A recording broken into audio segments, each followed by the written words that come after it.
mother weeps after losing her 9-year-old daughter.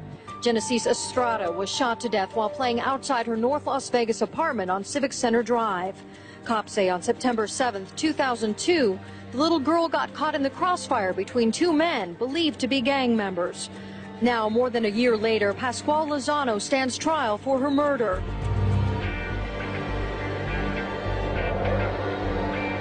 There was no visible reaction from Pascual Lozano as the court clerk read the verdict of death. It took the 6-man, 6-woman jury just a day and a half of deliberations to reach its decision. But because this is a death penalty case, it will be automatically appealed to the Nevada Supreme Court. At the Clark County Courthouse, I'm Mark Sayer, Channel 13 Action News.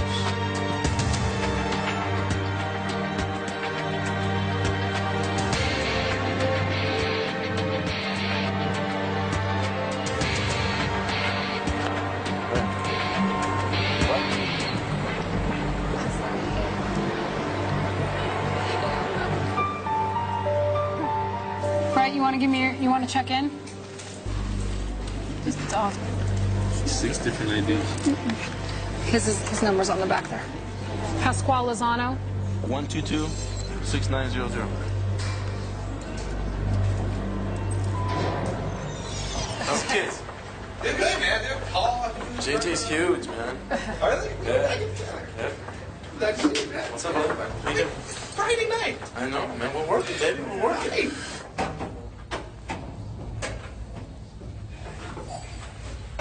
You doing? All right. Yeah? Yeah. What's going on? Same old. Your family visiting with you? You getting a chance to visit with them? Yeah. Every now and then. Yeah. So here's why we're here, buddy. I was talking to Stanton. He's the prosecutor, and he extended an offer. You know, it's realistic enough that we need to be serious about it. The offer is right to argue. So that means that we can argue for 40 years, and he's going to argue for life without. To be honest with you, you know, if you get convicted, they're probably going to give you, at best, life without. Not that we won't fight, not that we're going to go in thinking we're going to kick ass and get you out again, but, you know, this is serious stuff. And Pascual, you know we understand. We understand, yes, Pascual. Don't feel like we're trying to sell you out, or because I can tell that's the vibe you're getting. That's not it at all. I mean, you know what happened last time. I mean, I'm not saying we should or we shouldn't. I'm just saying we have to seriously think about it, dude. We're ready to go to war, man. We are ready to get this on. First of all, is there any doubt in your mind that we're not ready to go to war? Yeah. After this, yeah, man, it's curveball. Pascual, you've told me clearly before that you're not gonna plead to something that you didn't do. I understand that, but that doesn't change the fact that I mean, honestly, we're scared too. We're scared for you, Pascual. Going in there, doing everything that I feel we can, and then failing. That's what I'm afraid of. I mean, we care about you and we care about this case a lot. We can't not tell you about an offer. Oh, yeah, you're right. But, nah. That's our ethical obligation, is to come here and tell you what the offer is, okay? Well, you told me, but nah, man, I ain't nowhere in my thinking and none of that. Why? Ain't no why. You know, I'm innocent, man. I ain't gonna fuck that, man. I can't do it. I don't know if he just tried to make that trip again or not. I knew that he wouldn't. I'm not surprised, but I didn't think he'd be that pissed. Well, I mean, he's damned if he does, he's damned if he doesn't. I mean, you know, he takes a stand. He's got all this information coming in on him.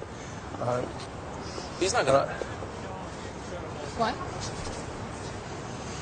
He's not gonna take a stand. He's not gonna. We can't put him on. He's not gonna get up there. What's he gonna do? Snitch on the homies? That's not gonna happen. Well, he has said at one point. Right, but he knows what happens if he does it. Yeah, no, you're right. He knows he puts his mom in jeopardy, Monica, Susie, everybody. He knows it's going to happen.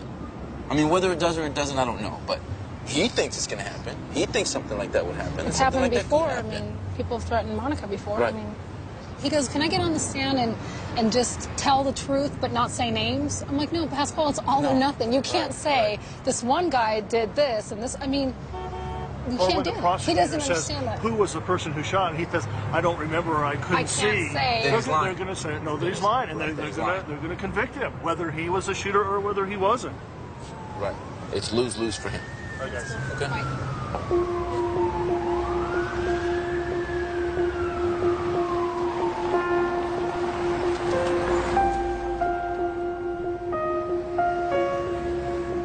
Hi there, how are you doing, Larry? Good. Been a long time. Dave's here. Hi, I'm Dave Stant. Dave, Larry Lee. Nice to meet you, Larry. You Have a knew seat. that Ed had left the office, maybe you didn't. I didn't, no. So David was kind of assigned to take the case when he left.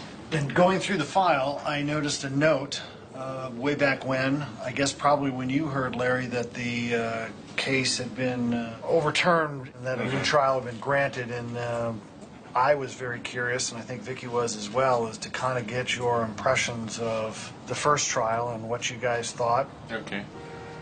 2.5 years ago, things were a little clearer in my mind than here today. Yeah. Did anybody think that maybe the wrong guy had been arrested? Mhm. I mean, was it pretty much a consensus right from the beginning, this is the guy that did the shooting? Yeah. The biggest problem we had in reaching decisions wasn't in whether he was guilty or not. It was penalty phase, and there were 2 people that were really struggling with death penalty, Yeah. and that would be expected. What was their struggle? A moral issue, just a simple moral issue of we're going to put somebody to death, and that doesn't make us any better than him because he went out and killed somebody, and we're going to do the same thing. And that's a tough one. It was. You know, I spent a sleepless night or 2 on that one myself, and it just... What was it that pushed it over? The fact that he had just been out of prison for a couple months and then got right back into a drive-by? Or just the nature of the offense? Just the nature of the offense. The fact that here's a 9-year-old girl that's minding her own business, and this idiot comes in shooting and kills her. There just really didn't appear to be any remorse on his part whatsoever.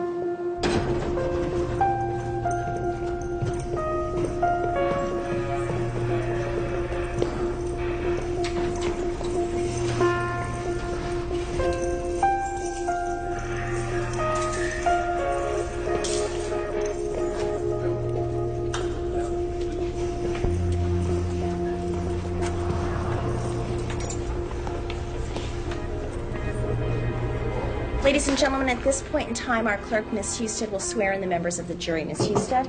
You and each of you do solemnly swear that you will well and truly try the case at issue and a true verdict render according to the evidence, so help you God. Thank you. Please be seated. Ladies and gentlemen, on September 7th, 2002, a green Ford Taurus was driving northbound on Civic Center Drive. It was occupied by 5 people. As that vehicle was heading northbound on Civic Center Drive, Robert Valentine was going to the bathroom, as he will testify to you, on the side of the street. A signal was flashed from that car towards Mr. Valentine. Mr. Valentine basically said, "What's up?" And at that point, that vehicle hung a U-turn in the road, stops in the middle of the road, and out of the right rear passenger seat, Pasquale Lozano gets out of the vehicle, chases after Robert Valentine, fires anywhere between 4 and 6 rounds. And ladies and gentlemen, the evidence will show you that he had the intent to kill Robert Valentine, and that when those bullets left, as a matter of law, it made no difference who they struck. We would not be here if it weren't for the fact that it struck Heidi Gonzalez and Genesis Gonzalez, killing Genesis and injuring Heidi. We're here to find out who pulled the trigger to that gun.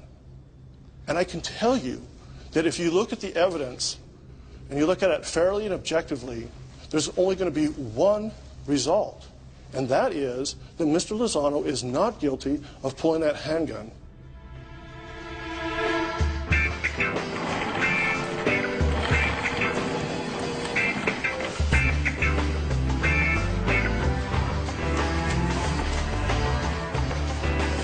Here comes Jonas, and he sees him. Does he say they flipped around, right?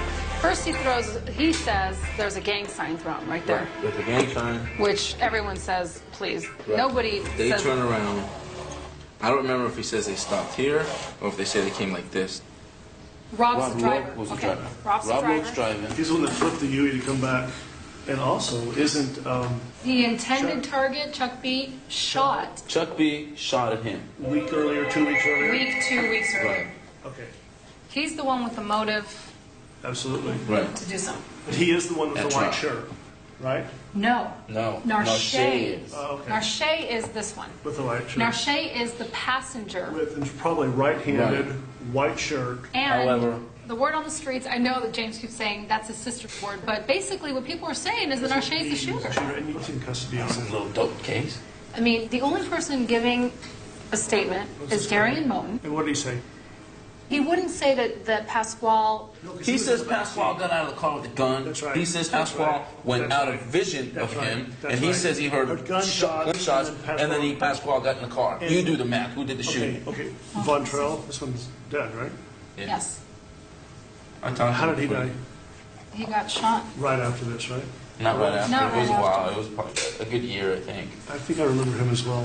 Back to Darian, I think we need to also put him in the equation as a possible Yeah, he's shooter. alternate suspect. Because we really concentrated on Rob Loke and Narche.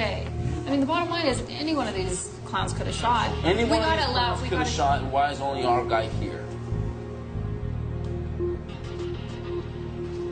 James, how close are we to visiting with Valentine? I think we're close. Because I'll he's know more huge. this afternoon. He's huge. I know.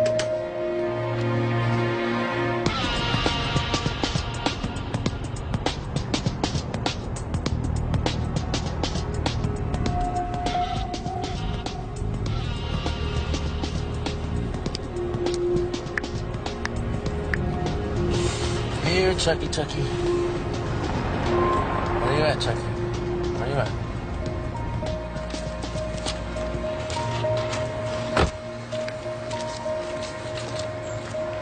What's up, man? Hey, y'all seen Chuck, man? Chuck. You don't know Chucky? No? All right. Hola, ¿cómo están? Trabajo para el defensor público. Ando buscando a este muchacho que dio este domicilio, que se llama Chuck. ¿No vive aquí? No. ¿Cuánto tiempo tienen ustedes viviendo aquí? 2 meses. 2 meses apenas. 2 meses. Okay. Chucky's dad used to live there, but he moved out in January or February. But the neighbor recognized Chucky's picture.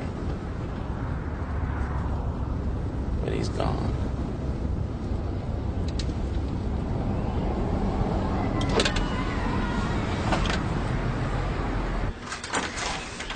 How you doing? Is Chucky home? Oh, no, Chucky don't live there. He don't live here no more? No. Do you know how to get a hold of him? Not really. Not unless he's at work. Really? Yeah, he's off at 5. Huh. Where's he working at? Fast cash. Fast Cat. Which one? Desert Inn and Maryland Parkway. Hey. All right, I finally got a good lead. I just talked to his brother-in-law. He dropped dime on his ass. Yeah. I know where he's working now. Hi, is Chuck working? Who? Chuck? Chuck? Yeah. Valentine? No? There's one girl working here, but no. Tall black kid? Nope. No? Maybe I'm at the wrong place. Is there a fast cash around here? Fast Cash Yeah. is down TI. It's on the left side.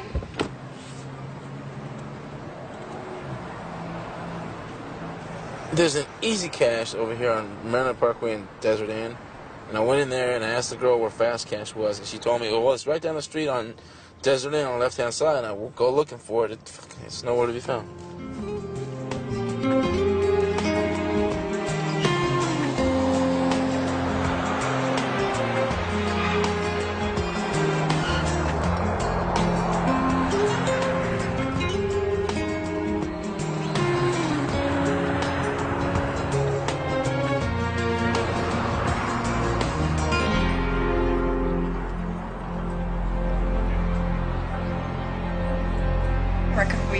presence of the state through the deputy district attorneys, the presence of the defendant and his attorneys, all officers of the court, and all members of the jury. Statement, call your first witness. Call Robert Valentine.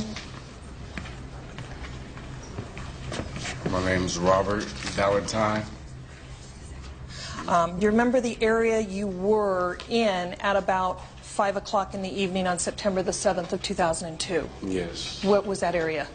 Off Civic Center Drive in Cheyenne.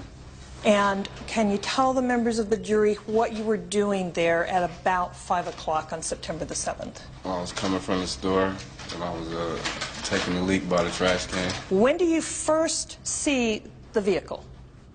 I just turned around, like right after I was done or whatever. I turned around and I seen the gang sign coming out the car. And you recognized that sign? Yes. As you looked into the vehicle, were you able to tell the race of the individuals that were inside of the vehicle? For sure it was some black people in there. You're sure there were some black people, or they were all black people? Well, I don't know if they all were, but the majority, what I seen recognized was black people. Now, when you saw the sign that came out of the vehicle, what did you do? I turned around and threw my hands up as far as like saying what's up. And what happened when you said that? Then the car ended up hitting a U-turn and started coming back, going south. So you saw somebody getting out of the back seat on the passenger side. Yeah. Where did that person go? When you saw that person get out of the car? Got out the car, came around the backside, and by that time he came around the back of the car with the license plates or whatever, and then I'm looking down and I see the gun tucked. And did you ever see what it was that was being tucked? Yeah. What was it? It was a .357. After you saw the person come around the back end of the car, what happened then? The gun raised, and I just turned around, and it was in motion like they were going to shoot, so I turned around and I just ran. I never looked back.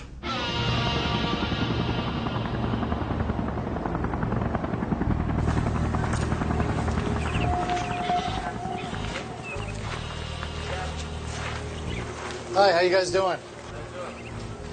Can you recall where What were the DA's office? We're out here going over a crime scene that happened several years ago.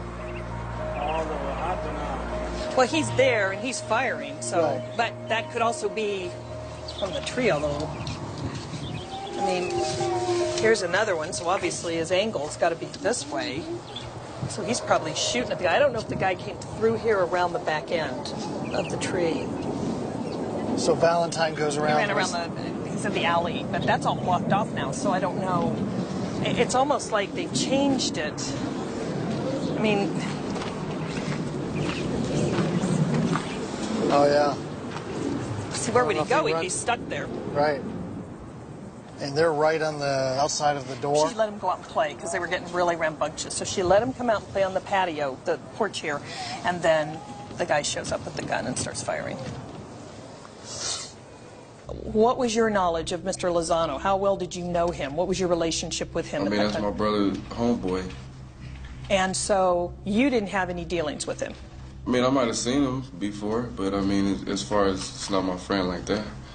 Do you know that it was, whether or not it was Pasquale Lozano that was shooting at you that night? I mean, no, from off the TV and going through all that, from the news and all that, yeah. I mean, Well, but I mean, as far as that, no, I didn't know. just don't talk about, I mean, just what you know Oh, personally, okay. what your own personal Well, no, knowledge I is. didn't know. Your own knowledge, you did not know that the defendant was the person who shot at you because you didn't see the person who shot at you. Is that right? Yeah. What about Chuck B? What do you? I call him Chuck B, stepson. right? But Chucky, you call him Chucky? That's right. I call him Little Chucky. He's my stepson. Have you talked to I him? got him when he was 2 years old. His mom went to prison. His dad went down and got him and brought him back. He was 2 years old. That's why he calls me Mom. Chuck and Pasquale and all my kids all grew up together. I took them all to church together, so why would he shoot at them? I mean, it's important from our point of view to explain to the jury that, you know, the relationship is important. Yeah. And so, I mean... Pasquale spent nights at my house all the time because all he had was sisters. And I had only boys, so he'd rather be at my house than at his mom's house. Heck yeah, with a bunch of girls. Yeah, he's got all these sisters, and all I have are sons. He fit in with everybody else. You going to church today, boy? Because I sing in the choir, and you're going to church. You want to go to church? If you don't want to go to church, then you don't want to spend the night. He said, I'll go to church. Hi. How are you? All Good to right, see how are again. you? Brett Whipple. Yeah, I remember you. Hi, son. Pleasure. Why do you say he's a fall guy? Why do you say he's a fall guy? Why do I say that? Because he's the one that they always try to take the blame for everything because he won't say anything. Fall guy. I said, stop being stupid. I said, Pasquale, those guys are not going to be by your side if something comes down. They're going to leave you hanging. Oh, they're the homies. They're not the homies. Your homies don't do you like that. Your homies looking out for themselves. They're going to give you the blame because you stupid enough to take it. What's this honor shit? Ain't no honor in getting a death penalty for somebody else. I don't see any honor in that. Amen. I couldn't have put it better myself. I don't see any honor in that. Amen. Where are those guys when you get a death penalty? Absolutely. I don't see any honor in that. Miss Monroe asked you questions about Pasquale Lozano, correct? Yes. And in fact, you told her that Pasquale Lozano was an individual that spent time with your brother, correct? Yes. And he spent time in your house with your brother. In my brother's house? Well, you tell me. That's what I'm asking you. Well, I'm telling you, is my brother, maybe at my brother's house, maybe. Were you ever in the same house with your mother and with Pasquale Lozano? I mean, I could have been Okay. when I was younger. I mean, I don't want to say yes or no, and I know, but I mean, I know who he is. I know who he, you know. How long have you known who he is? Through my brother. Okay, and how many years back would you... Well, he probably know my brother all their life, but that's my brother, so. Okay. So you had limited access to Mr. Lozano over your Exactly. youth. Okay. Do you recognize that photograph? Yes. Okay. Do you recognize the person? Yes. Okay, and now, is that a person that you've had some interaction with in the past? No. Did you shoot at this person months before September 7th, 2002? Not that I know. I'm sorry? No. Now, do you recall a prior proceeding where I asked you some questions? Yeah. And I asked you, Mr. Valentine, we spoke about Rob Loke, and your answer was? Yes. Yes. And I said, isn't it that when you told me about 3 or 4 months prior to the shooting that you had shot at Rob Loke? And your answer was? Yes. So back at this prior proceeding, when you swore to tell the truth, you told me that you'd shot at Rob Loke several months prior to that shooting, correct? Yes. And were you telling the truth back then when I asked you those questions? Yes. Now, Mr. Whipple read a section from from a prior proceeding where you said that you had shot at Rob Loke. Yeah. Had you ever shot at a person by the name of Rob Loke? Not to my knowledge. In the prior proceeding, when you swore to tell the truth, Yes. and you tell me you did tell the truth, correct? Yes. And you told me that you had shot at Rob Loke, correct? I say yes. Okay. But now you're saying, well, what I said back then wasn't the truth, so I really wasn't telling the truth. Is that what your testimony is today? No. Mr. Valentine, did you ever shoot at a person by the name of Rob Loke? No. That's it. Anything else, Mr. Whipple? No, Your Honor. Oh, it's every day, everything's okay. I mean, we just have to argue the reason he denies knowing Pasquale the way he does is because he's mad at Pasquale. He knows he's not the shooter. He can't say he is, but at the same time, he doesn't care if he goes down. That's really what it comes down to. What it really comes down to is a complete disregard for reality. Right. And it comes down to personal vendettas and personal judgments and personal priorities and personal preferences. He has this much of moral that he has left. Correct. Is only because he's not going to say it was Pasquale because he knows it wasn't. Correct. But he's not going to say it's not because he doesn't care what happens to him. Because he shouldn't have been with Rob Loke. I'm trying. Oh, what's up? Will you help me with the box?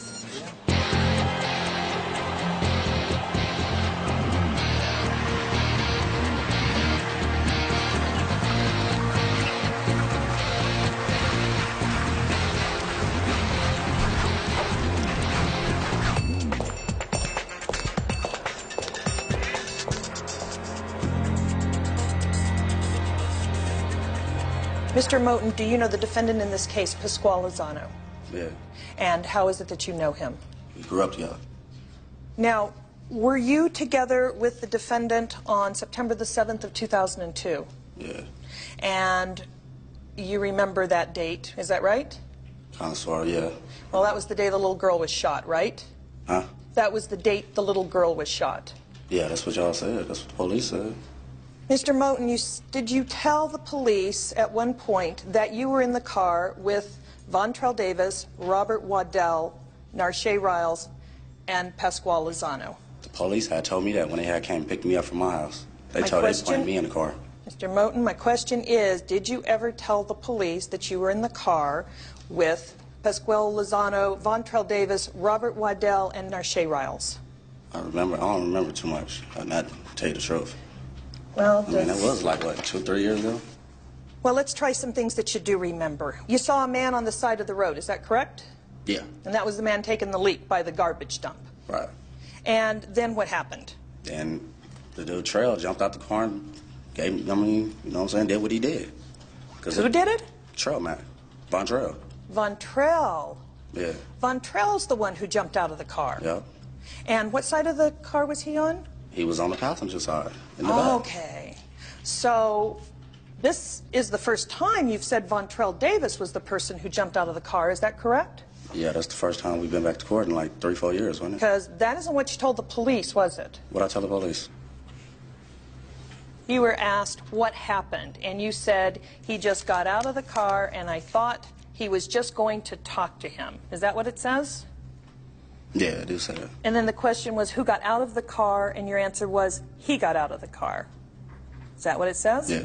And then the question was the defendant got out of the car, and your answer was yes, he just wanted to go holler at him and was just talking at him for a minute, you know. Now here, when you say that the defendant got out of the car, because that's what you said, right? I don't remember. Is that what this says? That's what he'd say, but I don't remember when I said it. Mr. Moten, just answer the questions. Yeah, that's what I'm trying to do. You know what I'm saying? Well, Mr. Moten, don't fight with me. And witnesses do this all the time. They want to keep going, but you got to just answer the questions, okay? You said that the defendant, Mr. Lozano, got out of the vehicle. I didn't say nothing like that. I never said Lozano got out the car. Question, who got out of the car? Answer, he got out of the car. Question, the defendant got out of the car? That's a question mark after that. And your answer, yes, he just wanted to go holler at him and was just talking at him for a minute, you know. The defendant is Mr. Lozano. Oh, I ain't know that. You didn't know that? No. Okay, good. I don't know nothing about no courts. Straight up.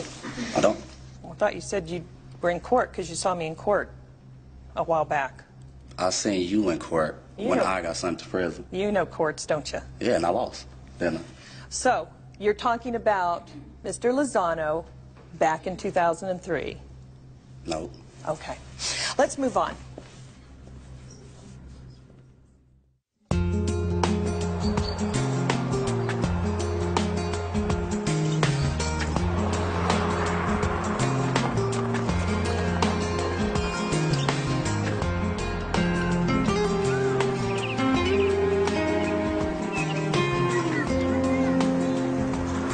There's the apartment where the brothers live, right over there, 3411. So that's actually where the eyewitnesses saw the shooter get out. It's Morales, Eric and Jonathan. Right. So what, maybe... I mean, that's a wide open shot to see the whole thing. 40 feet?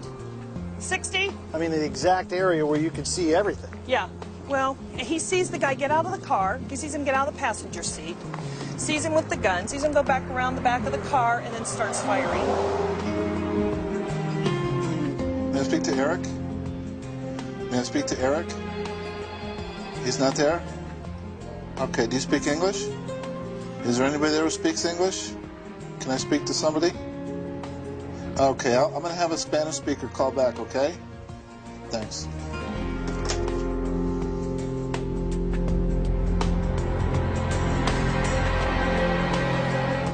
We're headed down right now to serve a witness named Jonathan Barrera. He was a lay witness. And hopefully he'll have a line on his brother, who during the first trial he was back in Mexico.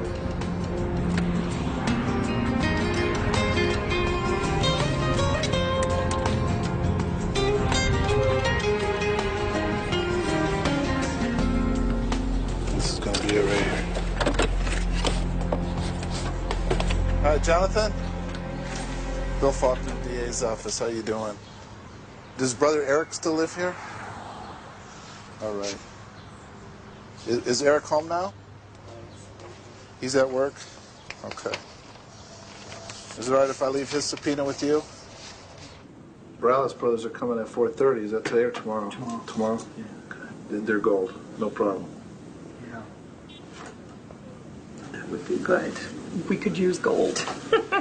Because they weren't around last time. Okay, I guess I'll go to lunch. I'm look at what's your face's expression when I said, "Oh yeah, he's going to be testifying this time." Who did? Who? You bet? You said that? Well, I said it in open court. Oh, did she look at you? No, I just saw her head snap. They're out looking for him, I'll tell you that.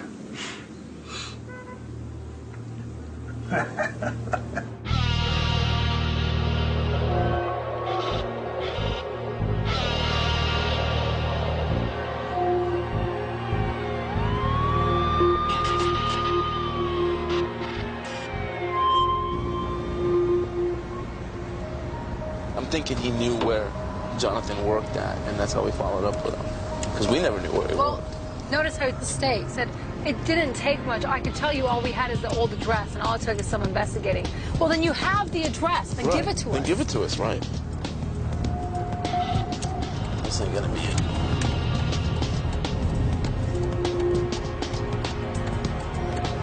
I don't like this. Huh? We gotta get out of the car. Everybody already knows we're here. Well, then turn off the light. Yeah, I just noticed that the light came off. Yeah. He saw me and he fucking I was not bolted. going to answer the door. They know what's up. Right. Is there a reason why these people are so terrified of us? I don't know. Hola. No está Eric. Okay. ¿Y te acuerdas si era hispano, era negro o americano? Era como hispano. Era hispano. No era, ¿Como hispano o...? no era americano ni negro, o sea, era hispano. Cuando se mira un... ¿Estás seguro de eso? Que es posible que pueda... que... Ya no se distingue cuando uno es negro y uno es americano y gabacho, pero cuando es uno como ustedes, no se mira que son como hispanos. Ajá. Sí. Ok. Ok. Bueno, gracias, Eric. Ok, muchas gracias, Eric. Ok. Ándale, buenas noches. Nos vemos. Fuck.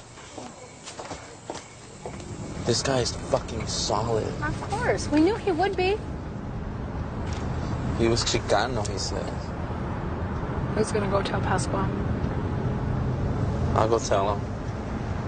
You go home, I'll go tell him. Oh, God.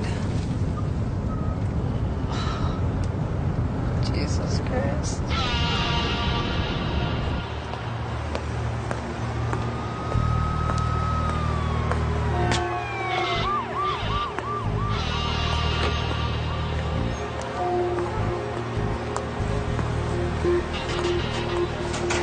We got issues, dude. Yvette and I went out to talk to Eric today. He's saying that the shooter was Hispanic. Oh, well, my story against his. He says he saw the car, he heard the shots, he saw the car, he wrote on the plate. So he said, motherfucker ran. Man, stupid. He heard shots. Going and coming.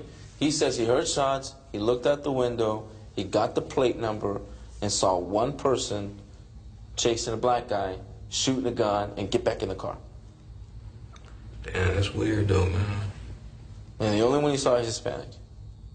And then he goes with the detectives in the detective car to the 1-to-1 and picks you out. Or the only Hispanic that he saw that night. And everything he says is, they're gonna believe him.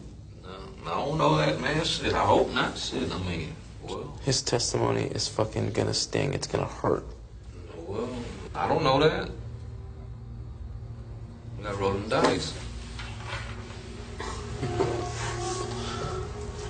He's very, very believable, dude. Well, I can't determine that for the 12 juries, man. I know. I gotta tell you. Yeah, that's fine and dandy. That's cool. You know? I can deal with it. know what I'm saying? I ain't had that gun. I ain't wanting the urge to shoot nobody, man. I ain't, man. Fuck this shit, man. You know what I'm saying? I shouldn't have been there, man. You do solemnly swear the testimony you're about to give in this action shall be the truth, the whole truth, and nothing but the truth, so help you God. And please state and spell your name.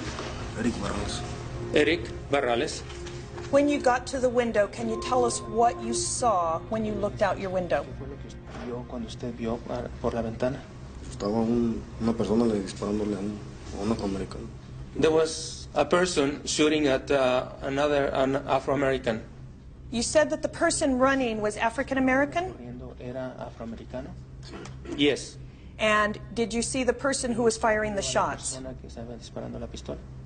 Yes. Can you tell me, what did that person look like? ¿Qué observó? ¿Cómo es esa persona? ¿Cómo era? Color moreno claro, más claro. Light, dark skin. What do you mean by light, dark skin? Moreno claro. Como hispano, latino. Like Hispanic, Latin. And is that how you described him to the police when you gave a statement that it was a Hispanic man? Cuando usted le dio la declaración al policía que era un hombre hispano? Yes. When you saw the person shooting, the Hispanic man that you said you saw shooting, at that point, were you looking at his back or at his face? La cara de él o la espalda de él. Cuando estaba disparando, estaba viendo la espalda. When he was shooting, I was looking at his back. And then at some point, did the shooter come towards you? El que estaba disparando vino hacia usted. Y cuando venía de frente que se iba a meter al carro. I saw him coming. I saw his front coming towards the car. Mr. Barrales, do you see that Hispanic male here in court today that you saw shooting at the black man? ¿Al que vio usted dispararle al afroamericano? No. Have you looked around the courtroom? ¿Ya vio alrededor aquí en la sala? No. Mr. Barrales, I'm going to show you what's been marked as State's Proposed Exhibit number 54. In this photograph of 6 individuals, do you see the person who you saw do the shooting the night of September the 7th of 2002? Que fue disparó la noche del 7 de septiembre del 2002. Se parece. It looks like him. The first one. Es el que más aparece, no sé si es. Is the one who looks the most. I don't know if it's him. But yes. But yes, what? Pero sí que. But it was him. It was the shooter. ¿El que disparó? Sí. Yes.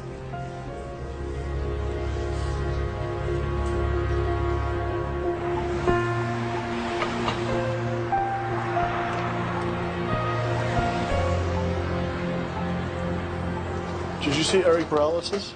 Well, no, I just got here. Did you hear what happened? Did you see the shooter? Yes, I did. Did you see him in the courtroom here today? No. Would you please look around the courtroom? No. You can imagine what Vicky was like. Vicky almost strangled him on redirect. No, she was smart. She's a good enough prosecutor. That was she did smart. a good job, actually. That was smart, damn it. I'm telling you, 9 out of 10 prosecutors in this office would have dropped it there and skedaddled back to their desk. 9.5 out of 10. And hid. But she was actually smart. I have to give it to her. I know. I'll throw her that bone. What'd she do? She got the photo lineup. She went. Do you Do see? you recognize him in here? He's like, yeah, I think it's number 1. I'm not sure. Actually, no. It was worse than that. He said, there he is.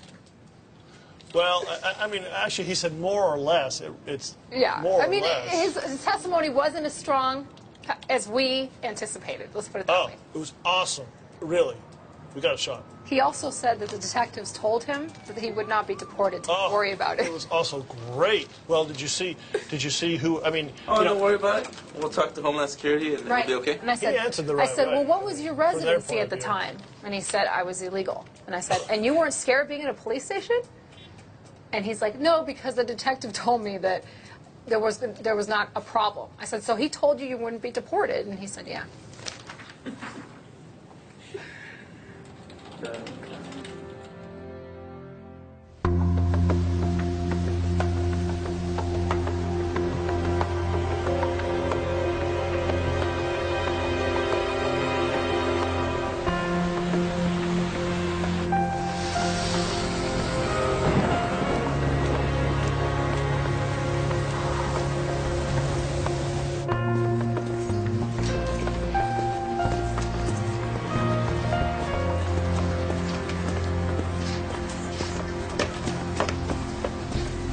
face this lady right here.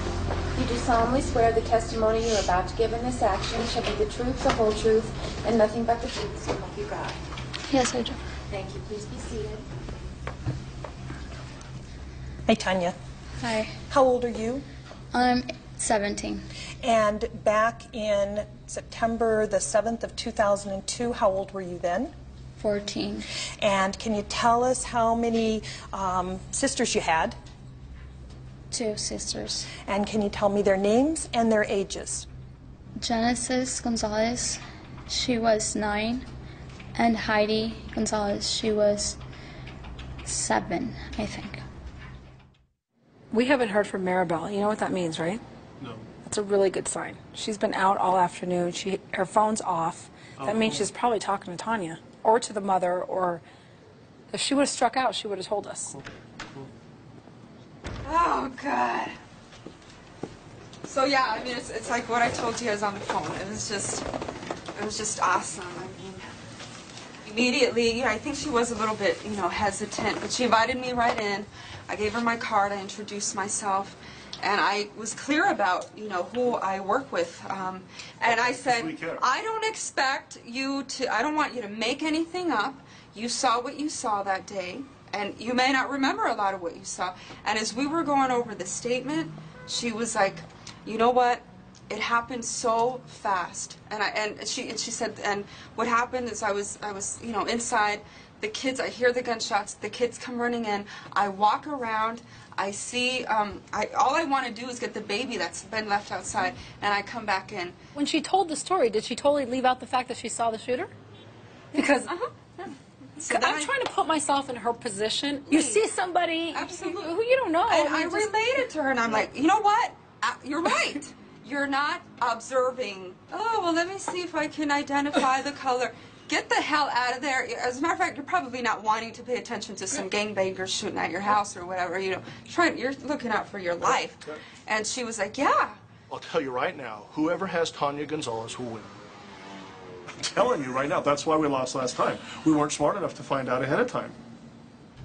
Tanya, do you know when this photograph was taken of Genesis? It was on Christmas. Christmas of when, if you remember? 2001.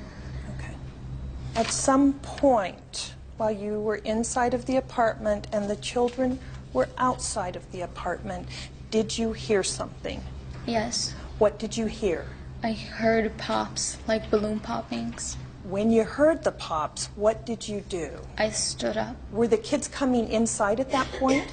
When I was standing, the kids were coming inside the house. Were they making any sounds, noises? They were screaming. After the kids started coming in, where did you go? I went outside. And why did you go outside? Because of the baby. The baby was outside. So the other children came in, but there was still a baby outside? Yes. What did you see when you went outside? I saw a man shooting. Where was the man that you saw shooting? Can I show? Sure you can. Would that help you show Yes. where? Okay, why don't you come down here and show? The big tree is this one, and the man that I saw was standing around here. What did you see the man doing? Pointing a gun. Can you show the members of the jury how he was pointing and He shooting? was shooting with the right hand. And hold it up there so we can see. So With just the right hand. like out in front of him or off to the side? Out in front of him. I need you to tell the members of the jury the description or what you saw about the man. The man was lighter than me in skin tone color. He had a white mustard shirt on and baggy dark pants. Could you see the man's hair? Yes. What did you notice about the hair? That the color was dark, brown or black color. That it was around the neck. The length of the hair was around the neck. Did you see anybody else inside that courtyard area other than the man with the gun? I don't remember seeing anybody else. Did you grab the baby? Yes, I did. What did you do with the baby? I went back inside the house. And when did you notice Genesis? I was standing by the door, when I saw her laying out in the little carpet that we had. She was laying down and she was bleeding. Did you talk to Genesis? Yes. Did she talk back to you? No. What did you say to Genesis? Please don't leave. That we need her. If she could talk back to me. And at some point Genesis died? Yes. Pass the witness, Your Honor.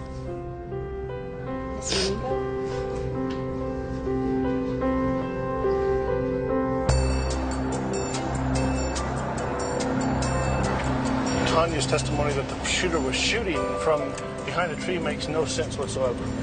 There's no place to shoot. If the person, you sit, there's nothing to shoot at. I mean, simply at that point, he would be shooting at blankness, exactly.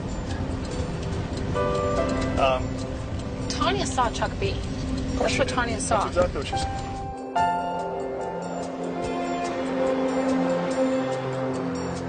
The one bullet hole, I could show you where probably the first bullet hit. It's right here. We hit that, the rock, broke the rock dropped.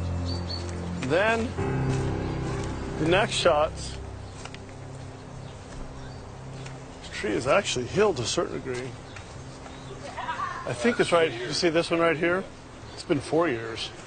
Right there, right here, that's the tree, it's already... Well, I'm looking, Brett, to see if it was fired from there, as the one that hit the tree probably was. Could have passed through here and still landed there. Well, he's further back. I mean, he could be further back down the... But it's entirely possible it would go, it'd have to go through this stairway if the shooter's over there, and well, could have. I was just saying the stairway didn't block it from landing here. Yeah. It doesn't. Yeah. The target, there's no contest. He went running right through this yard, obviously this side of the tree, and then went running right down here. Jumped the fence. Tanya at some point says she sees a figure on this side of the tree, and they're blocked by the tree, shooting. It makes absolutely no sense to be shooting here because there's nothing to shoot at. We're trying to establish that the shooter, whoever that may be, did not come in to the courtyard that deep. Yeah, exactly. Right. She didn't see a shooter. Tanya, when you testified at a prior proceeding, I mean, it was a while ago, you were 14, right? Yes. Okay. And obviously, like today, it was an emotional time. Yes. Right. Okay. You were asked if you were able to determine the race, and you said no, right? Yes. Okay. You were then asked by Ms. Monroe, the same person that just asked you questions, could you determine the color of the person? And if you remember, tell me if I'm not correct, but I think you answered, I only know that the person had dark hair, was wearing a white muscle shirt with no sleeves, and dark pants. Do you remember that? Yes. Okay. You had answered originally that you didn't know what race or what color the person was. Judge Mueller asked and answered. Okay. When you answered then you didn't know what color the person was, it's fair to say that the district attorney kept asking you questions, right? Yes. Okay. And did you feel some pressure or did you feel nervous about not knowing the color at the time? I did felt nervous. Did you feel like maybe you weren't giving her the answer that she wanted? No. Okay. Now, back to the meeting that you had with a girl named Maribel Rosales. Do you remember that? I remember. Okay. I believe you told her that it happened so fast and you just really don't remember a lot of what happened. Yes. Okay. Nothing further, Judge. Thank you, Tanya.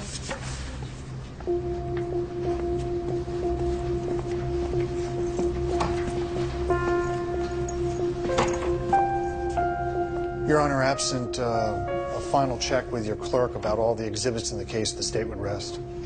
All right, thank you. I could already tell that she was going to start getting much more emotional because she was feeling confronted. Okay, and the last thing I want the jury to now, because that whole thing, oh yeah, they'll see past it. I mean, if I start making this girl cry, it's not going to be good. I'll argue that if he'd arrested a black one, black African American, she probably would have come out and said that the shooter was black African American because she just wants to please. The state's case, it's all based upon alleged identification of the Barreras brothers. And you watched her come in here, they came into the courtroom, they looked around the courtroom, and you know what? They didn't see a shooter, okay? The shooter isn't here. We only need one juror, and it's beyond a reasonable doubt. And we got a couple of friends over there still. They do.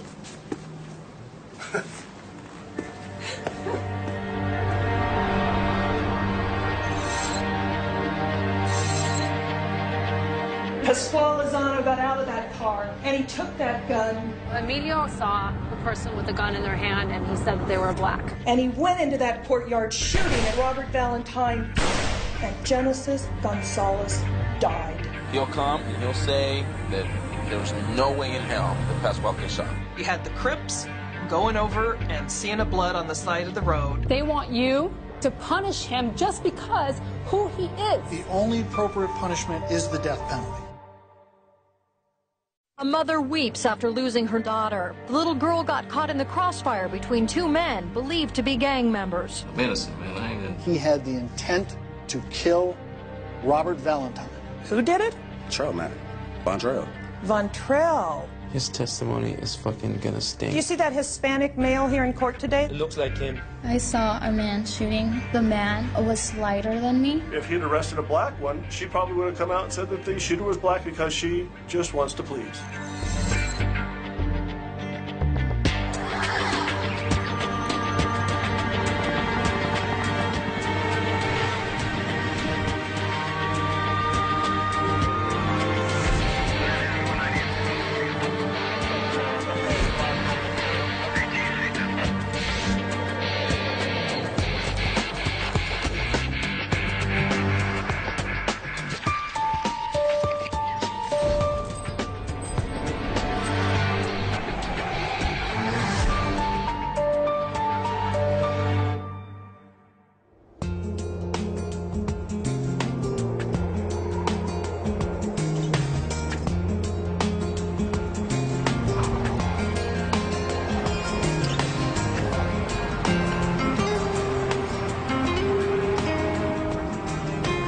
So you think Emilio will be there? I do. If he's not there, it's not because he moved. It's only because he just happens to not be there. But he still lives there. I'm confident he still lives there. Emilio is a guy who he's always lived in California. He happened to be at the apartment complex where the shooting occurred. He was visiting his aunt and uncle, and he was sitting there in his truck with his friend, and he was there when the shooting occurred, and he saw a person with a gun in their hand, and he said that they were black.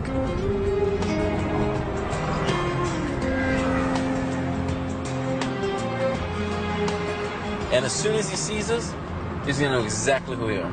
Oh, yeah. He's going to lock the doors and hide under his bed. He's like, go away.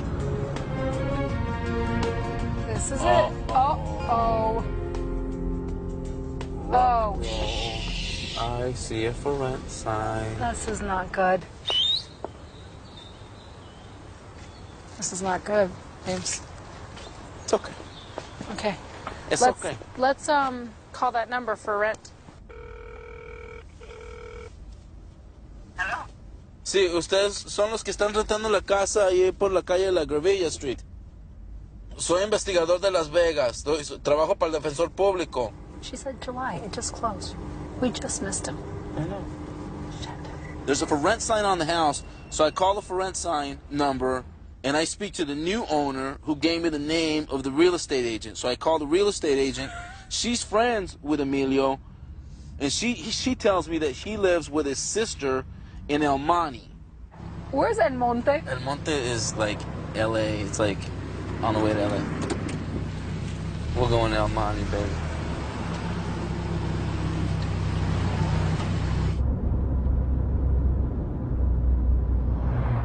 I got an idea. Payphone. Good thinking. No, I was gonna flip a coin. Oh. Tails, we call him. Heads, we wait till in the morning. No, He sees the 7-0. Let's make it like more of an educated decision than that. I thought you were going to use the payphone so he couldn't see your number. No, but I like the payphone idea because the cell phone, he's going to see 702, he's going to say, Oh, frío. Huh?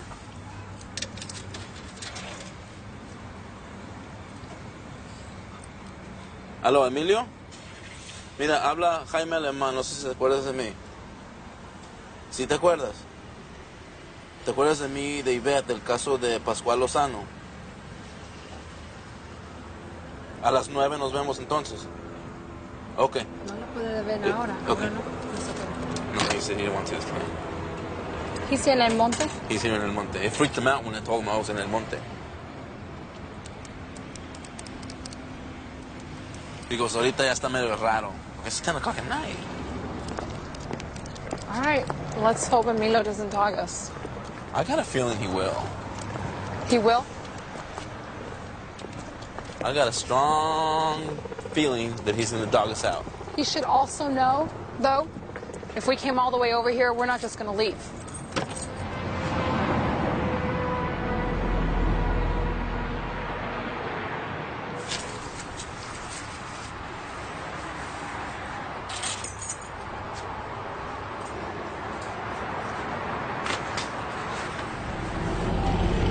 Bueno, Emilio, venimos a... El juez nos dio otra oportunidad de poner otro juicio. Todos los que fueron la primera vez vamos a necesitar que vayan también. ¿Vas a poder ir a Las Vegas? Pues por mí yendo todos. Ok. Entonces, si no me pueden hacer ir a fuerza.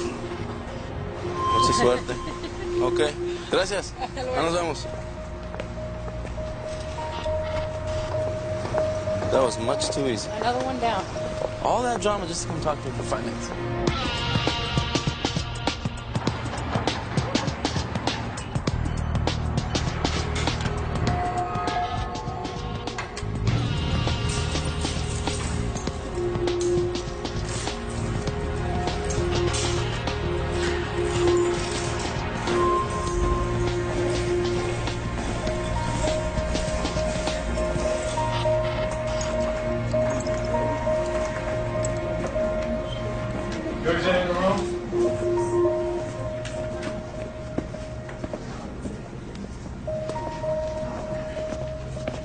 Please state your name. Emilio García. Okay, can you, if you can, point to where your aunt was living on September 7th of 2002? Viviendo el día 7 de septiembre de 2002. Todo por aquí en este apartamento. It was right around here in this apartment. Okay, now when you were visiting your aunt, were you with anybody else? ¿Usted estaba con alguien más? Sí. Yes. Okay, and who were you with? ¿Y con quién estaba usted? Carlos Corral. Where were you in the parking lot with regards to the positioning of yourself in the car? Estábamos sentados en las puertas de atrás de la troca mía. We were sitting by the rear doors in my truck. What were you doing? Estábamos tomando una cerveza. We were drinking some beers. And what were you drinking? ¿Qué es lo que estaba usted tomando? Bud Light. Bud Light. Okay. And how many beers had you had? ¿Cuántas cervezas había tomado? Dos. 2. How many beers do you know were accessible? ¿Cuántas cervezas usted sabía que estaban allá de su disposición? 18. 18. Okay. Now, when you were sitting there, what drew your attention? ¿Qué fue lo que le llamó la atención? 4 disparos, algo así. 4 shots, something like that.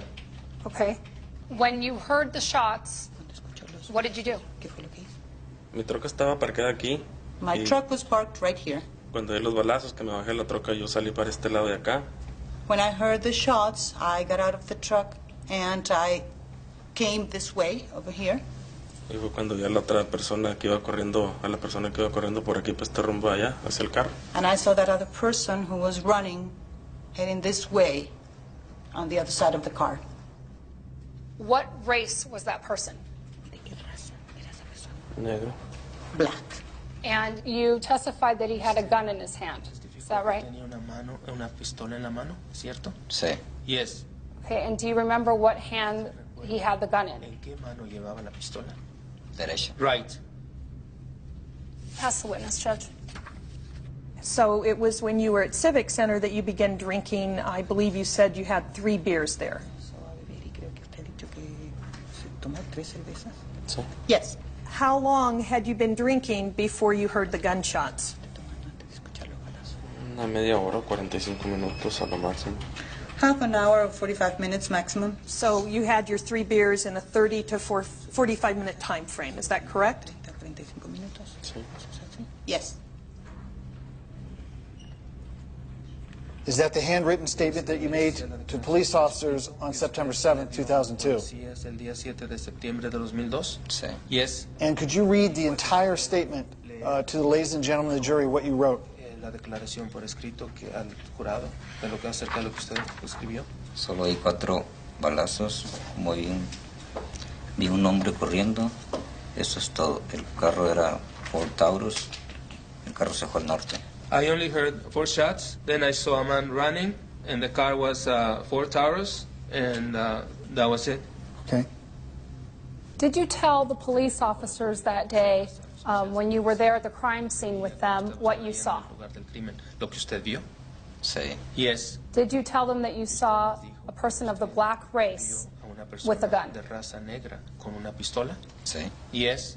Now, you were given a piece of paper to make a statement on, is that right? Para que usted hiciera una declaración, ¿verdad? Sí. Yes. Well, why was your statement short? Su declaración, ¿por qué fue corta? Pues quería hacerlo lo más corto posible. Because I wanted to make it as short as possible, but Para ver si no me llamaban a corte. then maybe they wouldn't call me to court. Well, that idea didn't work. Bueno, esa idea no dio resultado, ¿eh? No. No.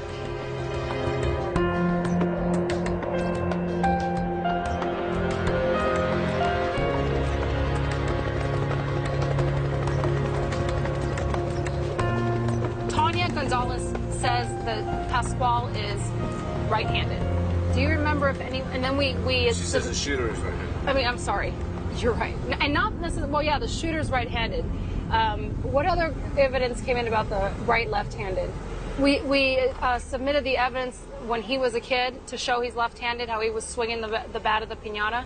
Because I don't know if that's strong enough just to say, I mean, I guess we can call family members, or maybe we can find it in school records. My name is Kim Rako, R-A-K-O-W. Ms. Rako, where are you employed? I work for the Clark County School District in Health Services. What was the date now on the nurse did the evaluation of Mr. Lozano? January 31st, 1990. So that obviously 1990, that's some 16 years ago? Yes. Okay. And in the nurse's evaluation, does it show a dominance with regard to right hand, left hand? Yes, it's one of the standard things we did in those days, and she noted that he had left-hand dominance. Okay. Court's indulgence, Your Honor. I'm a lefty. I bat right-handed. I golf right-handed. Now, do I shoot right-handed? I don't know. I have both hands on the gun. I play tennis. What hand do you put the gun in? I was trying to think of that the other day. I probably put it in my left hand. Really? Yeah. But I'm even though I bat and I golf right, I play tennis left. So, I mean, it's hard to say. And Yeah, and I don't give a shit because anybody that comes in says Pascual Lozano is left-handed. I go, what hand does he shoot a gun in? yeah. That's the only question.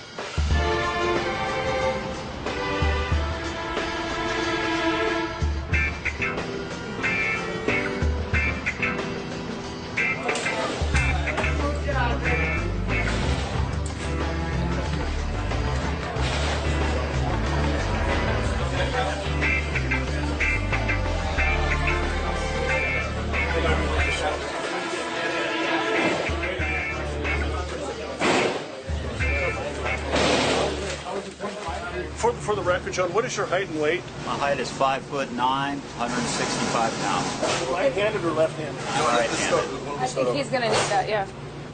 John, you've been shooting how long? Since I was 5. Have you shot with your offhand before? Yes. Would you feel comfortable putting a target out there and trying to hit it with your offhand? Sure. Just put it out, the extend, and just, I think, potentially for demonstrative purposes, to show the difficulty of controlling something that big with your offhand. So we've got 3 shots in rapid succession? Everybody said at least it was 4. 4 Okay, to we'll go 5. with 4. So we'll have you left-handed fire 4 shots with a 44. Okay. And That's the description. that's the description? That's more like it. Okay. I think you'll be able to see the difference in recoil. Brett, that's more the that description. is it. Yeah. Okay. What's the length of that barrel there, Bob? That's a 7-inch. They count the barrel length from the cylinder forward on these, so it's a 6-inch barrel. Pressure's on now, John. You actually have to hit something.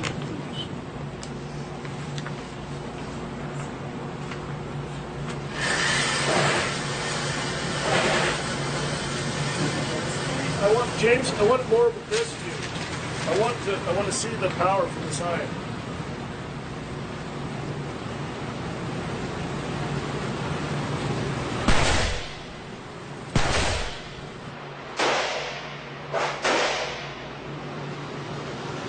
Videotape the... Yeah. Pasquale is a skinny kid. I mean, he's, in his own words, he's a scrawny kid. He's not going to pick up that powerful gun with his offhand and shoot it. Please raise your right hand. You do solemnly swear the testimony you're about to give in this action shall be the truth, the whole truth, and nothing but the truth. So help you God. Yes, I do. Mr. Irwin, what's your occupation? I own the gun store on East Tropicana and teach firearms. All right, I want to ask you some questions regarding handguns and their usage. Okay. I want to ask you specific questions with regard to, of those folks that you've seen fire handguns, using the dominant hand or a subdominant hand. In your experience, what have you seen when people fire handguns? Given a choice, they always use their dominant hand if they're firing the gun one-handed. And why is that? The physiological reasons I probably couldn't explain. If you're right-handed and you're going to hold something that is going to bark and bite, you would, of natural course, grab it with your right hand.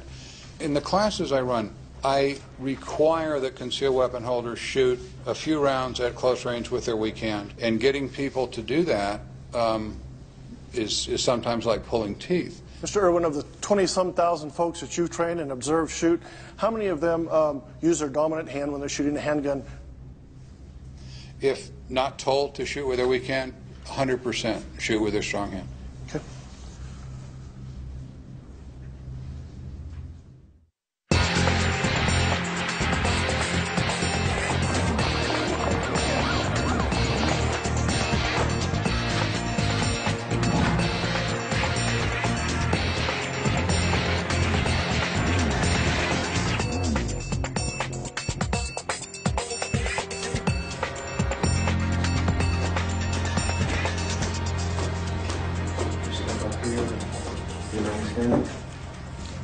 Good morning, Miss Baker. Good morning. How many children do you have? 4. Okay. And what are their names? Lamont, Marcus, Oscar, and Jawan. Okay. Do you also have a stepson? Yes. Okay. And what is his name? Robert.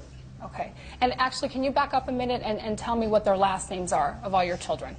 All of them are Bakers except for Jawan. He's a Valentine. And so is Robert. Okay. And now, does Robert go by Chuck B? Yes, he does. Okay. And what did you call him? No, Chucky. Okay. Do you know Pasquale Lozano? I've known him since he was a kid, and he practically lived at my house.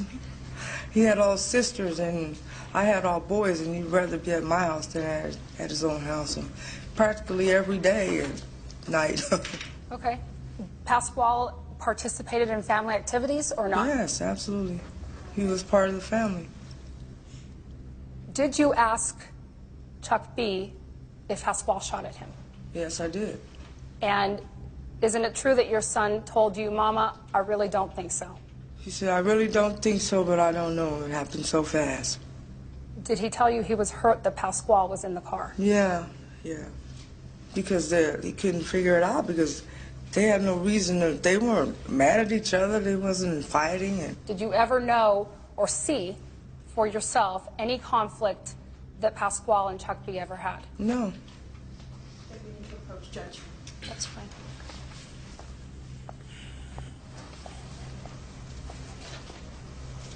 conflict, the fact that they were in rival gangs? I mean, they just keep asking about the conflicts. There have been Supreme Court cases from Nevada that have said the state can't get into the gang issue.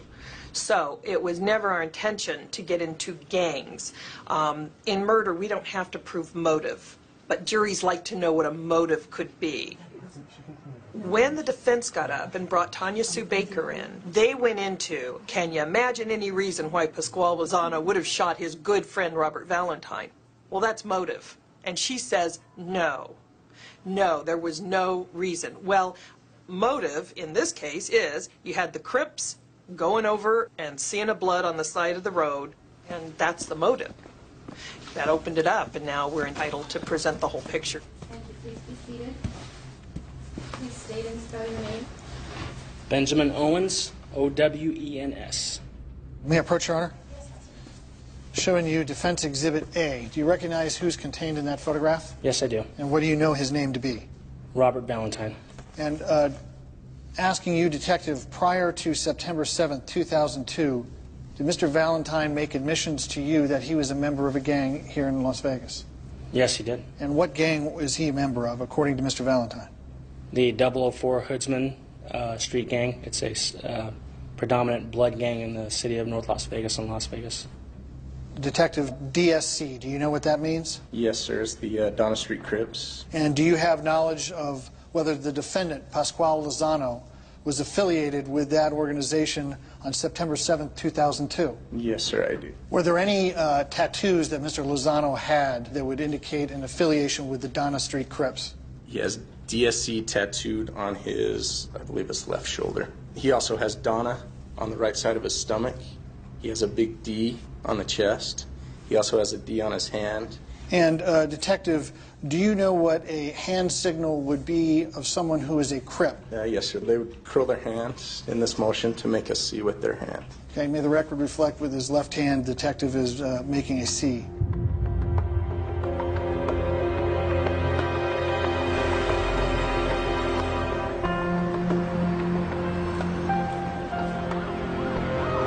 The judge is saying that she doesn't think the gangs is that prejudicial.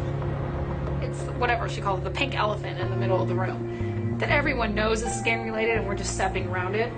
Which is probably true, but still, when you just get out there and now you're referring to my client as a straight up gang member, I think it's prejudicial. I mean, there's no question about it.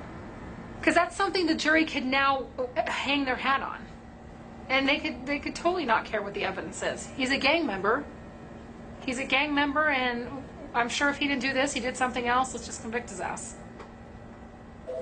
This is James. James is on his way to Lamont. I talked to James while you were on the phone. He's on the way to Lamont. Hello? Hey. Hey, wasn't Lamont a Crip? Yeah, they're all.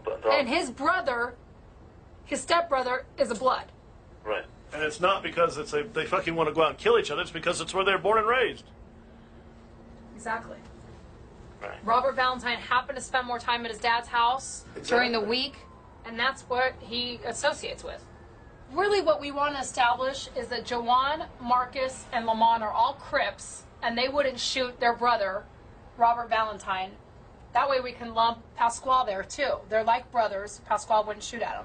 You need to pull a bunny out of a hat with Lamont, if that's possible. And I'm concerned. I think the odds of doing that are probably less than 10% after talking. But you never know. But you never know. I think it'd be good if we brought the older brother in to say, look, your brother is a Blood. You're a Crip. Would you kill your brother for the set?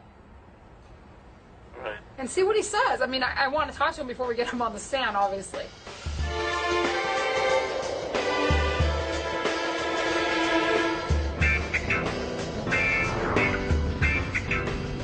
These people, they're not used to this kind of stuff. They don't want to come to court. The way this kind of culture looks at it, if anybody testifies, whether they testify for the prosecution or they testify for the defense, either way they look at it as kind of like they're snitching. But we paint the picture that, look, if you don't help us, the state is going to execute our client. Lemon lives up here upstairs in apartment D, so I'm going to go see if he'll talk to me. Hello? Hello? Hi, can I speak to Lamont, please? Okay, tell him I'm with the special public defender. I'm here on Pasquale's case. I understand the relationship between you, Pasquale, from back then, right? I understand you're doing good. I know you went to prison, you got out, everything's cool, right? Jawan's your little brother? Yep. And Marcus is your little brother? Yep. Right? And Chucky. So Chuck B... It's my little brother also. Is he your stepbrother, or is he... No, him and my little brother Jawan have the same father, which Okay. is my mom's husband. Okay, so he's your half-brother? Yeah. Right? But like I said, Pasquale, like, I love him too. He's like part of our family too. That's what he says. That's what he says. That's what he said. Come for you to come talk to you. What do you really need? I need to know how friendly Chucky... Statement too. I need to know how friendly Chucky was with Pasquale. I mean, I know they're from different neighborhoods, but... No, but it was like, we all partners, okay? Obviously, my little brother knows Pasquale. Right. Jawan knows Pasquale. Right. And obviously, Pasquale knows my other brother, which is Chucky too. Right. So everybody knew everybody. Right. That's why the incident that happened... Which doesn't make any sense to me as to why P-Baby would be shooting at Chucky. Pasquale's my brother too. Right. I need the jury to hear this. I could tell it all day long. They ain't gonna believe me. I need somebody like you to come. I'm gonna see P-Baby tomorrow. Anything you want me to tell him? Yeah, tell him I love him, man. You know, tell him to get at me. You got my address and shit. Yeah. Drop it to him. All right, dude. All right, dude. See ya. Thank you. Bye. Hello? Hey. I just talked to Lamont. I got good stuff. He gave me everything that we wanted.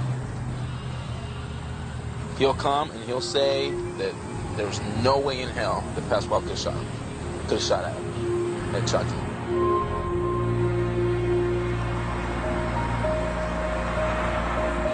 Please state and spell your name. Lamont Baker, Lamonbaker. Robert Valentine, he was a stepbrother, correct? Yes. So it's fair to say he spent part of the time with his father and some part of the time with the mother. Yes. And if you were to break down the time that he spent with his mom and with his dad, how much would he spend with each party? I'd say it was fairly equal. Okay. So it's fair to say that Robert grew up in two different neighborhoods? Yes. What group of individuals or what gang was affiliated with the neighborhood where Robert Valentine's father was living? I would have to say Bloods. Now, what gang was affiliated with the neighborhood that you and Marcus and Jawan and Pasquale grew up in? Just like basic area? Yeah. The Crips. Okay. Now, talking about your two brothers, well, your brother Jawan and your stepbrother Robert, did you ever see any disagreements over them because of the friends from the different neighborhoods they came from? No, sir. Okay. Now, I want to ask you about this gentleman right here at the table. Do you recognize this individual? Yes, sir, I do. And who's this? That's my brother also. Why do you refer to Pasquale as your brother? He grew up in the household as a brother also. From what you saw, how did Robert treat Pasquale? I didn't see any problems with it. Okay. With their relationship. And from what you saw, how did Pasquale treat Robert Valentine? Equal, same. How would you classify the relationship between the two individuals? Standard friendship, I guess. Nothing further? If the argument is that Pasquale's motive was that he was a gang member, everyone in that car had that motive then. It doesn't change the fact that three people, even though they want to discredit them, said that the person they saw getting in that car was a black guy.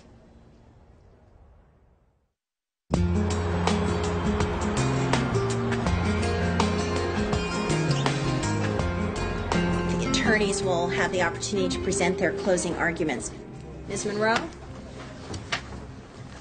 Pasquale Lozano got out of that car, and he took that gun, and he went into that courtyard shooting at Robert Valentine, and Genesis Gonzalez died.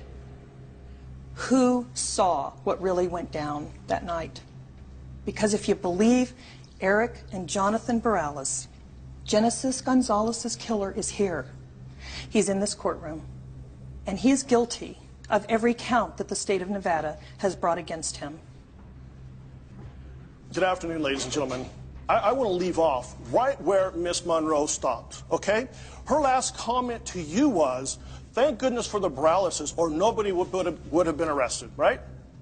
Well, ladies and gentlemen, Pasquale Lozano would not have been arrested if the detectives in this case would listen to all of the evidence, if they'd listened to all of the witnesses. But unfortunately, that's not what happened. I think Emilio Garcia was by far the most credible witness, the most powerful witness in this case. He comes in and he has no axe to grind, okay? He doesn't even want to be here. All right? Carlos Corral, they don't want to be here. They're completely independent. They have no axe to grind, no motive, no bias. They're not pressured, and they moved to get a better vision, a better look at who was shooting. And they came back and they told you that the shooter was African American, was black, okay? And you know the crazy thing? You wouldn't have even known they exist had we not called them as witnesses. You wouldn't even know they were on this planet. There is no way to minimize what happened. No way. A little girl lost her life. I mean, it's heartbreaking. And you have to understand that it makes us sad, too. And we're not asking you to ignore it, because the fact is that somebody died. But you do have to put it aside in order to be rational. And that's so important. They bring in what the gang evidence. The irony is they want you to retaliate and to have that mob, that gang mentality, and to punish him just because who he is. Not because what happened on September 7th, but because who he is. Ladies and gentlemen, if you look at this exhibit, you have two witnesses from this side of the street, a witness from inside the car, a witness, Robert Valentine, on the sidewalk, and you have Tanya Gonzalez over here, all of which say the same thing about the identity of the shooter. The two witnesses that the defense proffers in the parking lot, Mr. Garcia, Mr. Corral, I never heard one explanation about drinking alcohol. One witness says, we had 2 beers out of 18. The next says, I had 3 beers out of 6. I would submit to you, ladies and gentlemen, that there's no motive here of Mr. Corral or Mr. Garcia, just merely two people that are trying to remember more than they actually saw.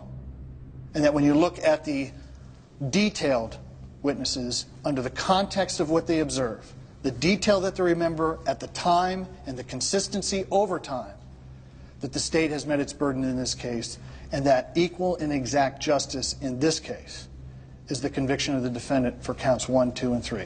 Thank you.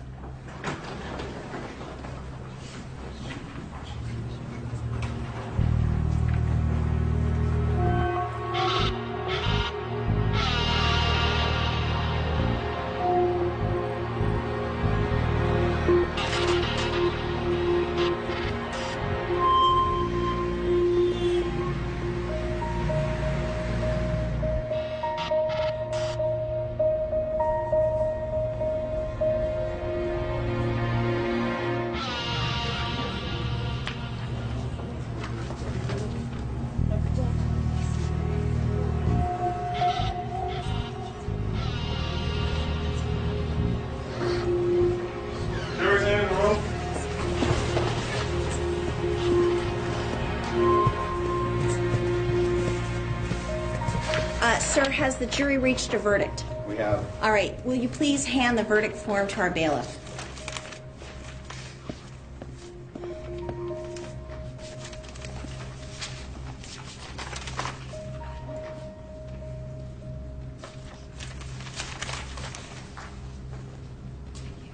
All right. The clerk will now read the verdict out loud and inquire if this is the verdict of the jury. We, the jury, in the above entitled case, find the defendant, Pascual Lozano, as follows. Count 1, murder with use of a deadly weapon, guilty. Count 2, attempt murder with use of a deadly weapon, guilty. Count 3, attempt murder with use of a deadly weapon, guilty. Count 4, battery with use of a deadly weapon, guilty. Ladies and gentlemen of the jury, is this your verdict as read? So say you one, so say you all? Yes. Thank you. Ladies and gentlemen, as we told you at the outset of this case, if there's a conviction for murder in the first degree, we'll be moving on to the penalty phase of the trial. What we're going to do is adjourn for this evening, and we'll reconvene tomorrow morning at 10.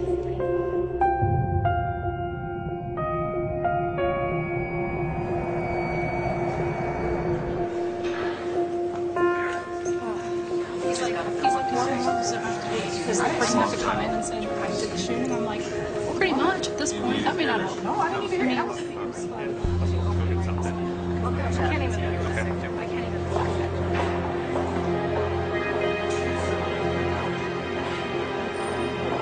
They also, they did the Lesters too, obviously. They just checked every box they could. They checked every box.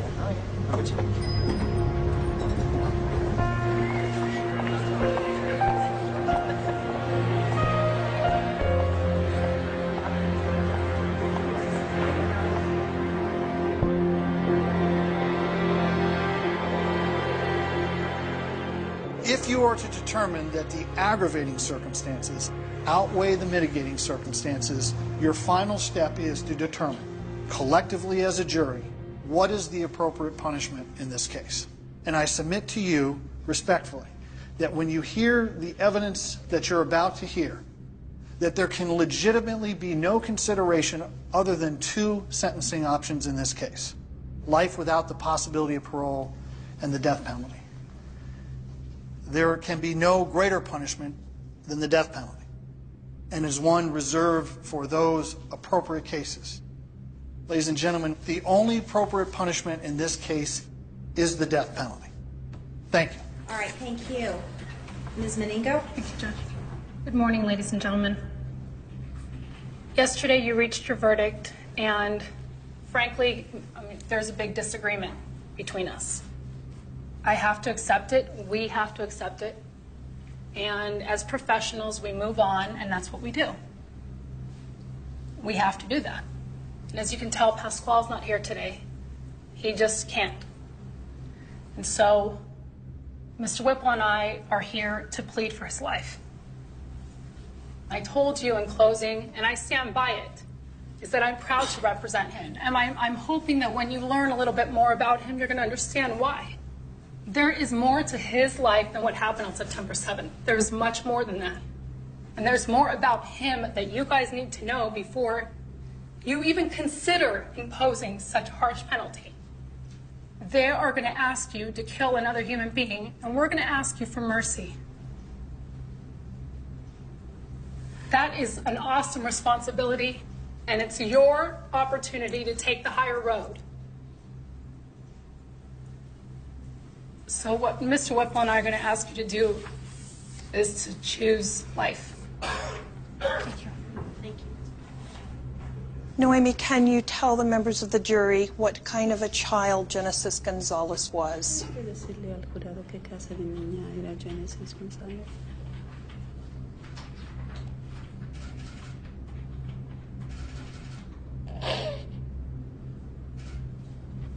Ella era una niña muy alegre.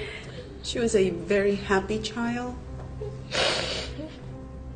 Han pasado los años y nosotros no hemos podido superar esto. The years have gone by, but we have not been able to overcome this. Es como una herida que está tratando de sanar y no sana. It's like a wound that is trying to heal, but it will not heal.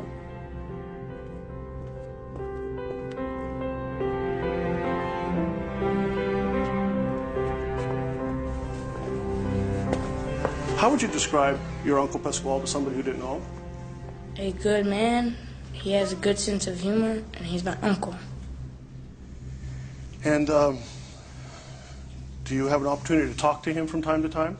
Yeah, he calls like 4 times in a week. And do you visit with him yourself? Yeah. Does he give you advice about going to school and what's important in life? Yeah. And what did he tell you? To pay attention on my schoolwork and don't concentrate on too much girls because they make you not do good in school. So he suggests to worry about school instead of girls at this point? Yeah. Do you listen to his advice? Yeah. Why do you listen to your Uncle Pasquale's advice? Because he always gives me good advice.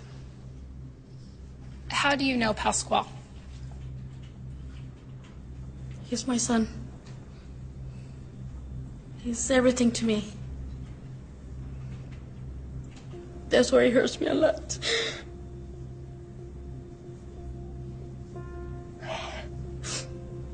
Because I know you guys have kids too. And it hurts taking the son away.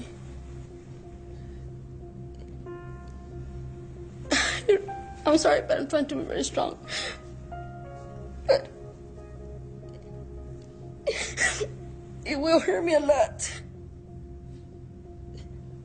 That's about I can say. Judge, I want to pass the witness, Judge. Do we need a break, or can we move into the defense's next witness?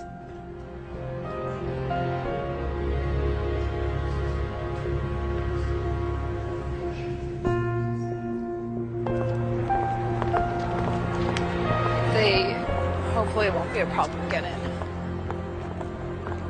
Today was a big development, and I'll let Maribel tell you about that. You know she was looking for Tanya, right? I said, I've had the opportunity to meet with Pasquale last week, and he knew that I would be trying to talk to you, and he asked me to give you, to tell you something. And I went on to tell him what you told me to tell him. And she immediately says, I know that it was an accident, and I know that he didn't mean to do that. I was walking out of the door, and she's like, can you tell him that I see him as a brother? And can you tell him that I love him?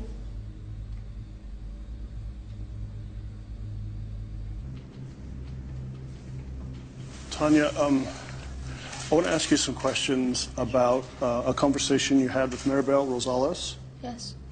Now, did you at that time also ask her to tell something to Pasquale? I remember, yes. What would you like to tell Pasquale?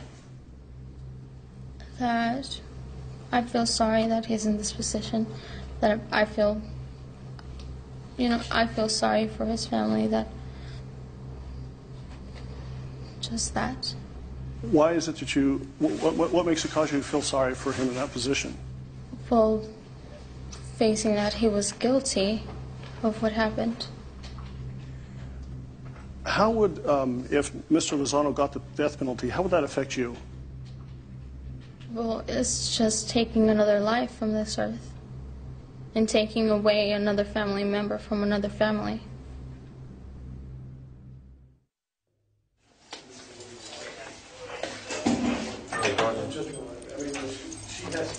Right. Hey.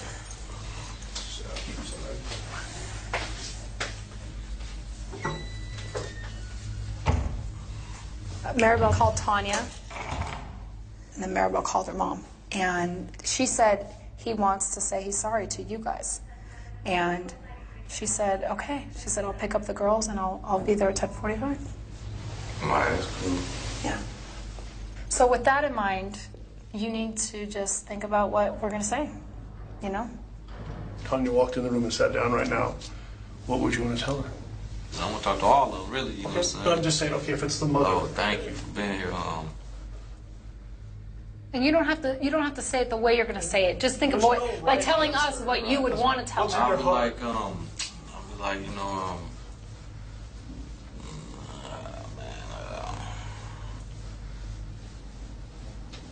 don't know. I'm saying, when I'm there, I can say it easier, whatever come to mind. So I really don't need this, but it's cool. I just need some words. You know what, Ben? I'm going to be honest with you. I'm in a courtroom all the time, okay? I do this for a living, and I'm telling you, every single time I get up to question someone, I feel nervous because I don't know how things are going to go, okay? You're going to be nervous. It's not going to be easy, okay? So we do need to go through some of it. And whatever, if you want to add tomorrow, that's fine. But I want to at least get in your mind the things that are important to you. Let me ask you some questions, okay? How would you like to be able to help, if you can, the Gonzalez family? Gonzalez? Can I help them? Yeah. Man, I help them. I can take the pain away, man. Can you help them? Can I help them? Yeah.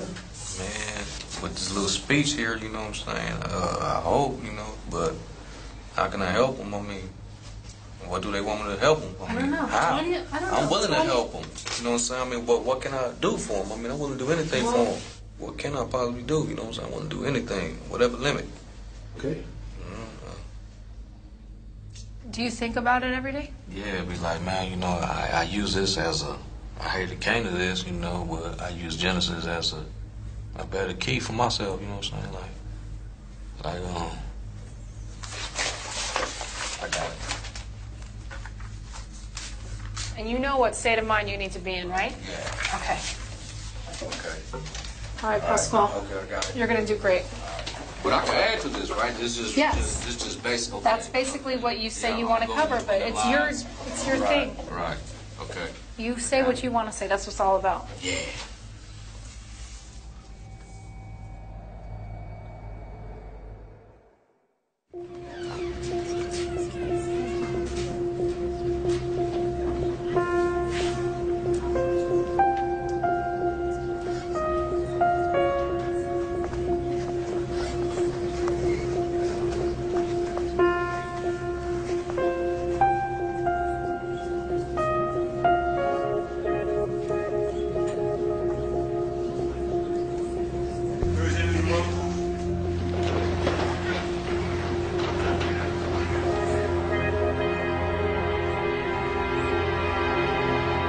Ladies and gentlemen, the defendant, Mr. Lozano, has a right of allocution. What that means is he has the right to make an unsworn statement to you. Mr. Lozano, are you ready to make that statement at this time? Yes. All right, sir, would you like to come up to the witness stand?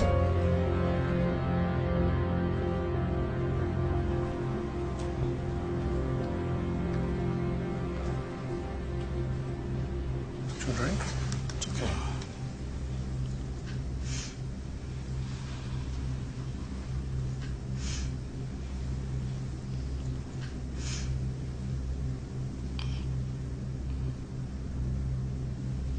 That reset, man. I don't think I can do it.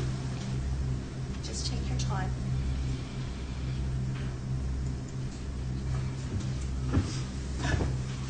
Just take your time.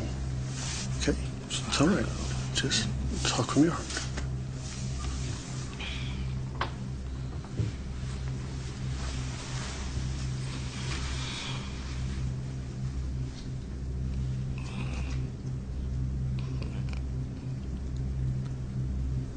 I'd like to apologize to the whole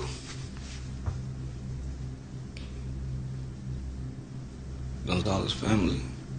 You know, I mean, words could explain how sorry I am. Man, I'd like to apologize for my involvement in it. You know, nobody meant to harm your family in no type of way. You know, I wish I could ease your pain, you know, do something for you, give you a longer heart. And nobody ever intended harm.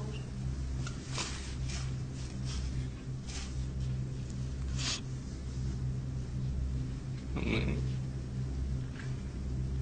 I only could imagine what you guys go through. Man, I hope you guys forgive us. Man, I swear, man.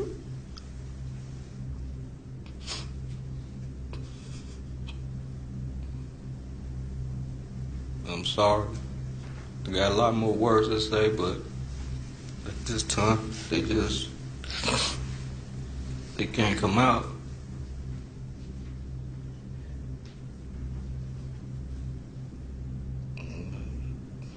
I'm sorry.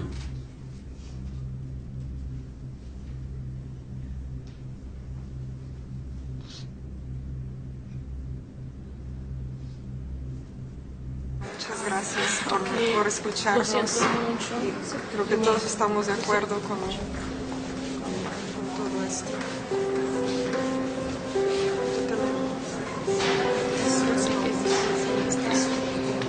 Es difícil, yo sé, pero tenemos que ser fuertes todos.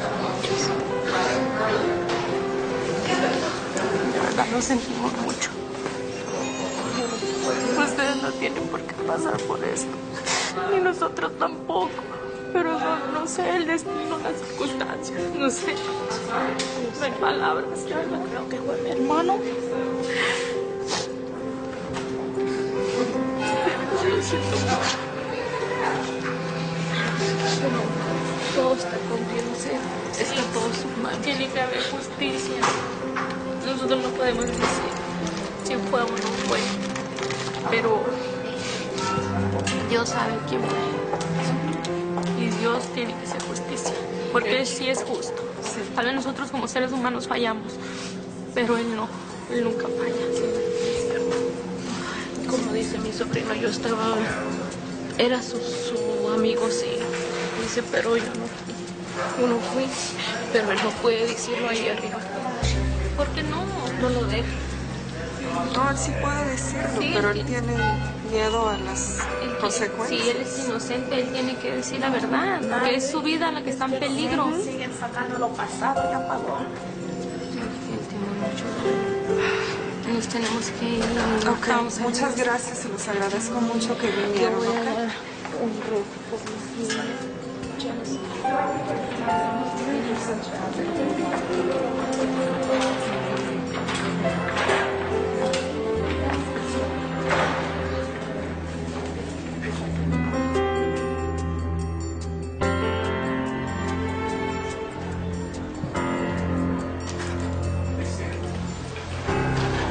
Juror number 9, you are the presiding juror. Has the jury reached a verdict? We have, Your Honor.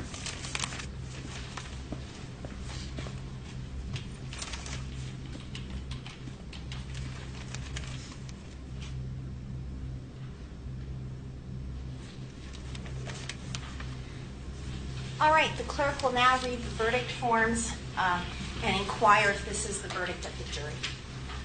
In the case of State of Nevada versus Pascal Lozana, case number C188067, Department 21, verdict. We, the jury, in the above entitled case, having found the defendant, Pascal Lozana, guilty of count 1, murder in the first degree, and having found that the mitigating circumstance or circumstances outweigh any aggravating circumstance or circumstance impose a sentence of life in Nevada Department of Corrections with the possibility of parole. Dated this 15th day of September 2006, signed by the foreperson. Ladies and gentlemen of the jury, is this your verdict as read? So say you one, so say you all. All right, before the verdict is recorded, does either side desire to have the jury polled? No.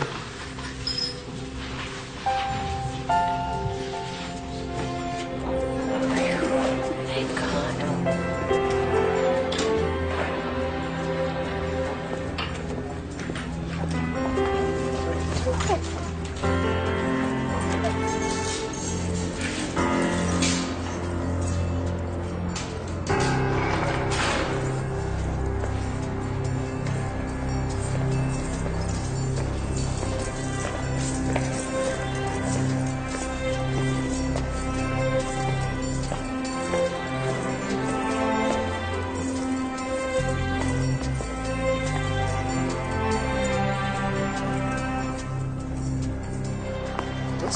That's cool. They listen to us. They listen to us. You're going to retry this case a third time? I guess.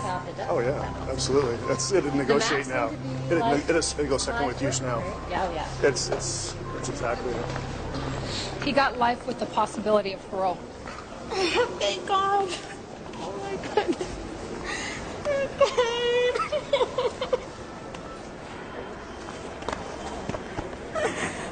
Oh my God, thank you. Thank you very much. Go tell your mom, Lupe.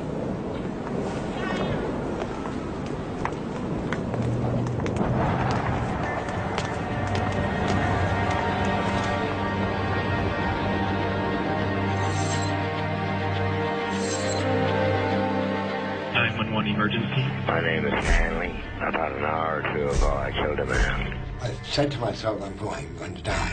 Some details are here, some are lost. It's kind of like Swiss cheese. You will know that the victim died of stab wounds to the chest, face, and neck. On January 27th, 2006, Dirac Hanley said no. You will not take advantage of me again. A pervert, a homosexual pervert. That will drive me crazy anytime.